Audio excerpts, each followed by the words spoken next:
Paulina Mercado. ¿A favor o en contra de legalizar la marihuana en México? Este será el tema que aborda Jaime Sánchez Uzarrey en el capítulo más reciente de En Contexto. ¿Cuáles serán los retos que deberán enfrentar los partidos de izquierda con miras a las elecciones del 2015? Escucha lo que le tiene que decir al respecto el senador del PT, Marco Antonio Blázquez Salinas, a Lili Téllez, en el capítulo de hoy de Cámara Libre. El senador por el PRD, Armando Ríos Peter, nos ofrece un análisis sobre el proceso de renovación de la dirigencia de este partido en el capítulo de esta noche de Periférico 1313. ¿Quieres saber si los mexicanos son felices?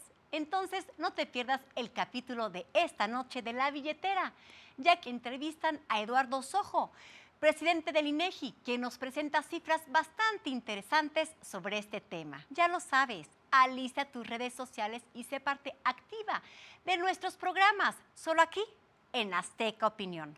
Bienvenidos.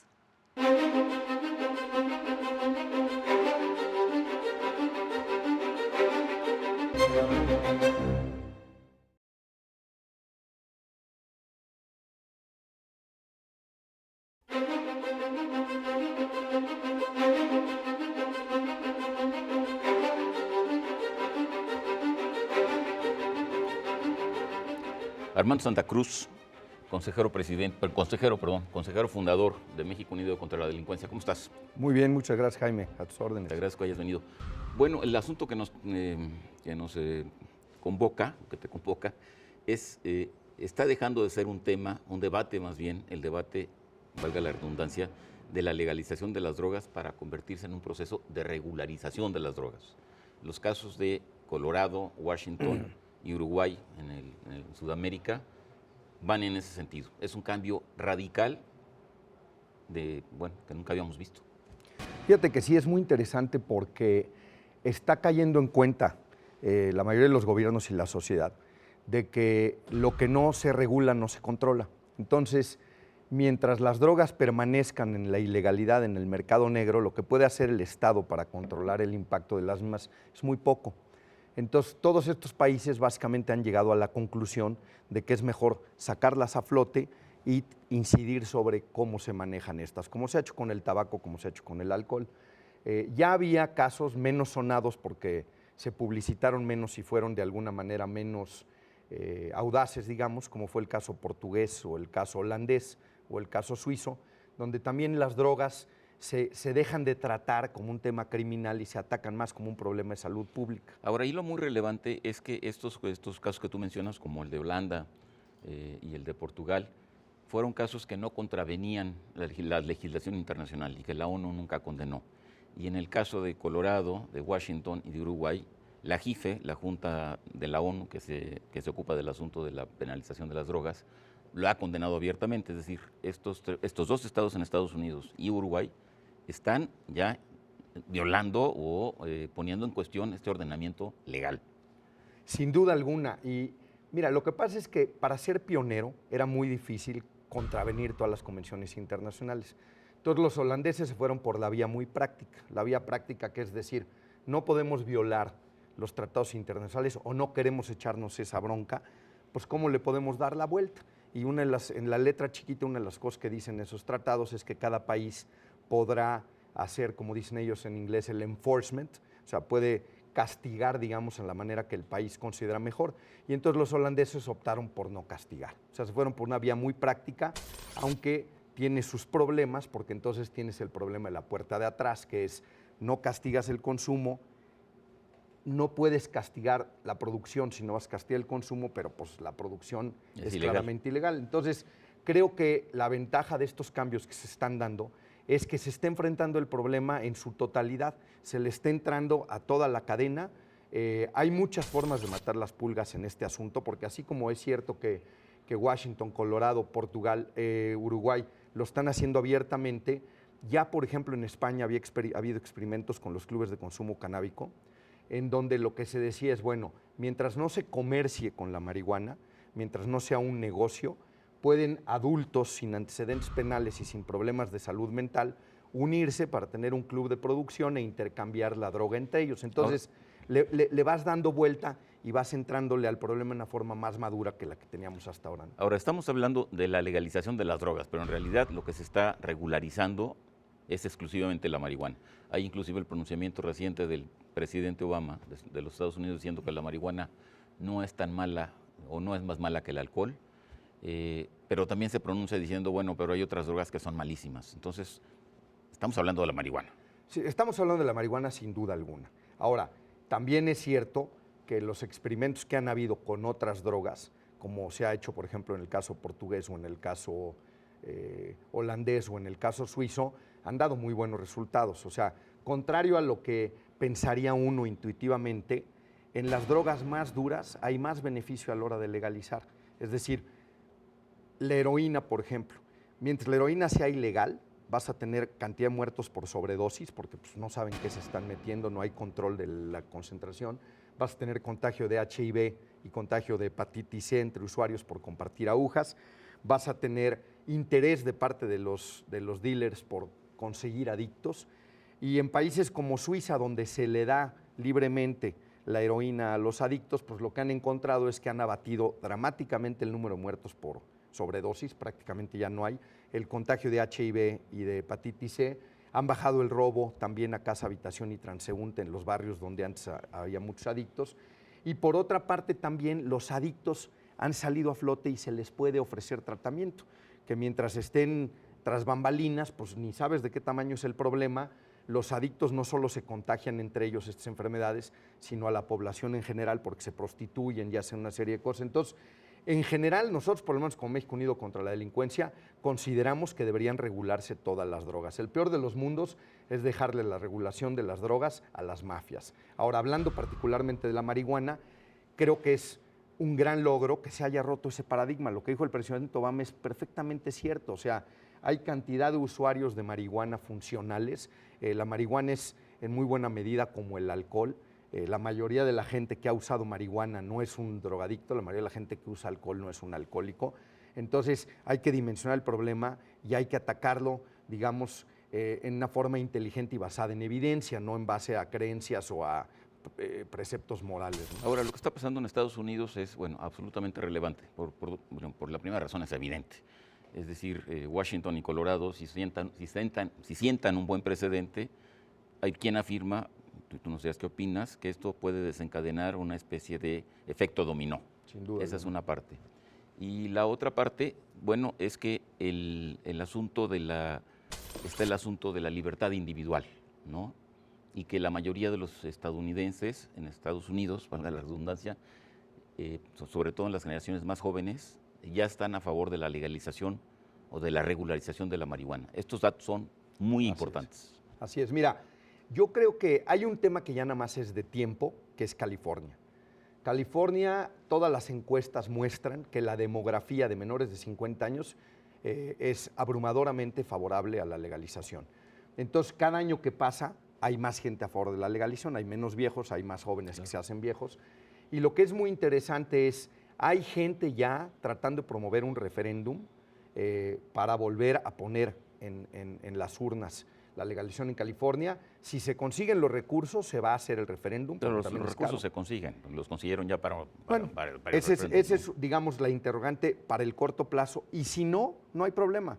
En la siguiente elección presidencial se puede meter como una de las preguntas el día de la elección. Ahí ya no se necesitan la cantidad de recursos que se necesitan ahorita.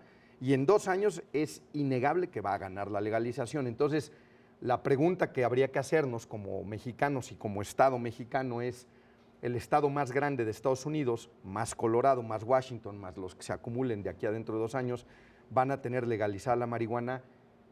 ¿Tiene sentido que nos estemos matando aquí por evitar la producción y el trasiego de marihuana si allá es legal? Yo creo que es una pregunta de política pública muy importante que hay que contestar, ¿no? Bueno, es una pregunta fundamental además porque el uso medicinal de la marihuana en Estados Unidos abarca ya a ¿cuántos estados? Más de 20, ¿no? Así es. Y en ese uso medicinal de la marihuana y la producción de la marihuana, el comercio de la marihuana, e inclusive empresarios que se han hecho millonarios, que han salido en las portadas de las revistas, justamente por el cultivo de la marihuana. Y mientras eso sucede, pues aquí si alguien cultiva marihuana es perseguido por el ejército, si sea un campesino, aparte de la serie de enfrentamientos o muertos que pueda haber en consecuencia. Entonces es un mundo demencial. Así es demencial. Y además, mira, los costos de esta lucha son francamente inaceptables. Y te voy a decir, más allá del narco, más allá de toda la criminalidad que rodea al narco y la fuerza que le da a las organizaciones criminales, los márgenes extraordinarios de la droga ilegal, están todos los atropellos a derechos humanos de los usuarios. O sea, a los chavos, y particularmente si son pobres, y esto es lo que dijo también el presidente Obama, dice, a un chavo de clase media, de clase alta, nunca lo pescan con pelo corto, vestido de traje, pues trae su churro y nadie le hace nada. Al negro del gueto, luego lo agarran y lo meten a la cárcel. Y en México es lo mismo, ¿eh? En México es lo mismo, a los chavos marginales la policía los está hostigando, les saca dinero, los extorsiona, les fastidian sus vidas metiéndose a la cárcel por porción de marihuana. Es realmente absurdo. O sea, yo creo que el costo que tiene que pagar la sociedad por estar luchando contra el uso de la marihuana es un costo que a todas luces no tiene ningún sentido. Ahora, hay cosas buenas que hemos importado de Estados Unidos y hay cosas malas que hemos importado de Estados Unidos. La prohibición seguramente, digo no seguramente, es un hecho histórico que fue impulsada mundialmente, fundamentalmente por los Estados Unidos, y así llegó también a México.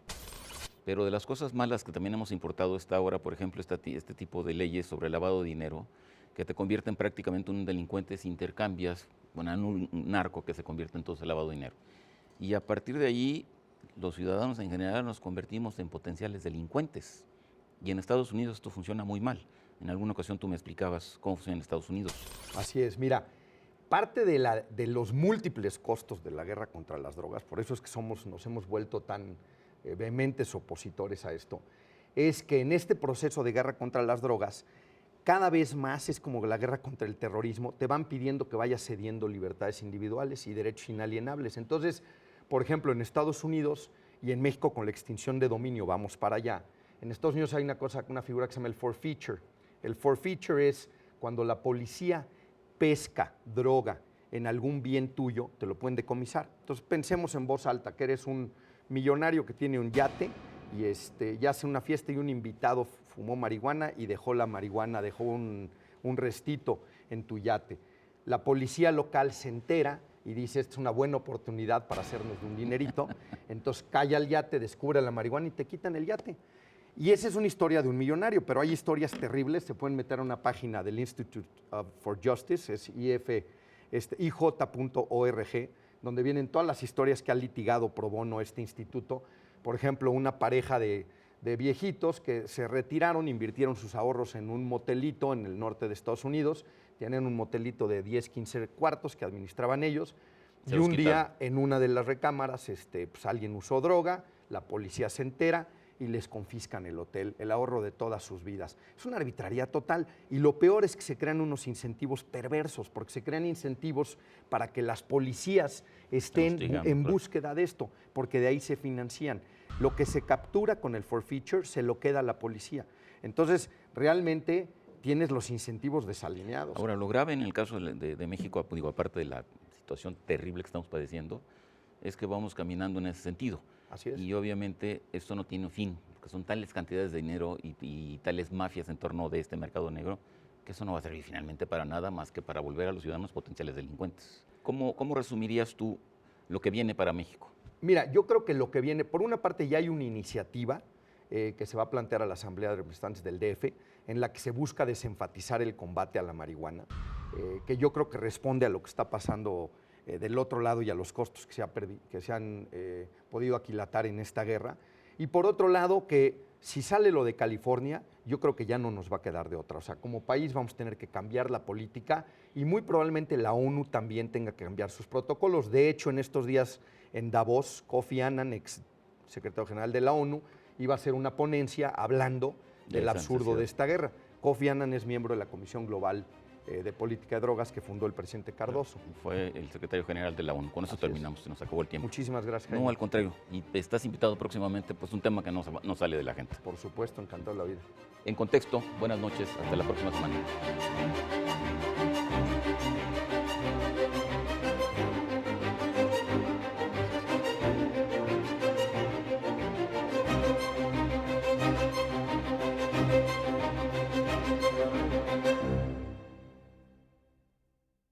Pues ya tenemos un nuevo Instituto Nacional Electoral. Nació de las cenizas del IFE, pero no como ave fénix, sino como más de lo mismo.